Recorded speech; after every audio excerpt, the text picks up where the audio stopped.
we all feel very comfortable where we are.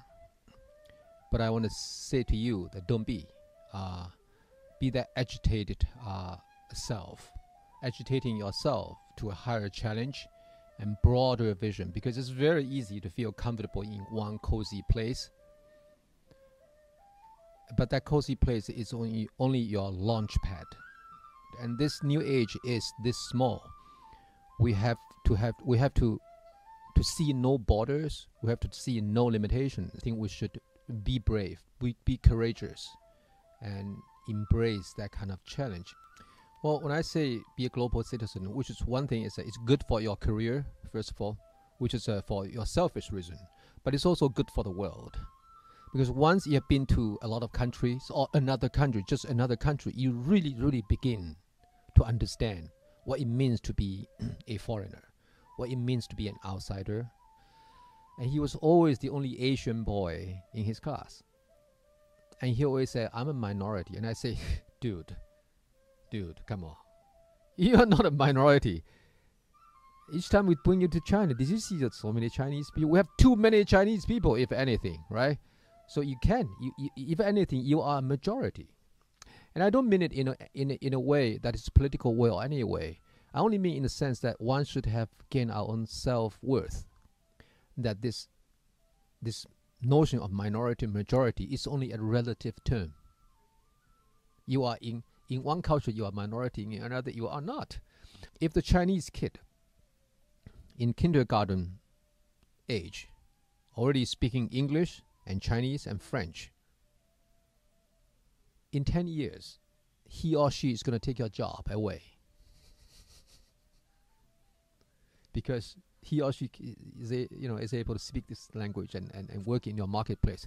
But can you? When I was learning English in China as a young man, and at that time, you didn't have any tape recorders and any of that. And if you see someone who spoke English, you rush up to them and start practicing English with them.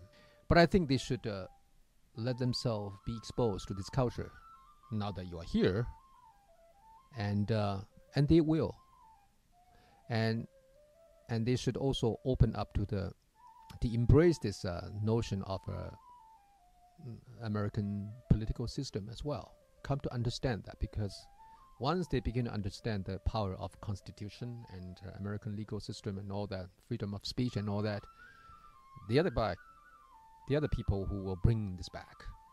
There are two things. I'm a student. I study law, and I find it hard to. Some people will say, well, let's import democracy, to this country and that country. And I think it's a good idea, but it has to be modified to that culture. Law is an outcrop of culture. And the reason why we could, in America, could adhere to constitutional law, adhere to the power of words. I see ourselves, human beings, as these big flowers, right, floating. This is the only thing you see, right? But then if you look under it, and this is stringy stem that goes all the way deeply rooted, and it's really snarly and very ugly. But the flower is so beautiful. And that I see as our dream. And in terms of doing the world, for the children of the world, I am doing, they are my main concern. I doing my best in whatever I can do to reach out to the children of the world. I help them, and I want to help them more in the things I do. In the things I do, in the way I do it. And they are the only thing that make me really happy, seriously.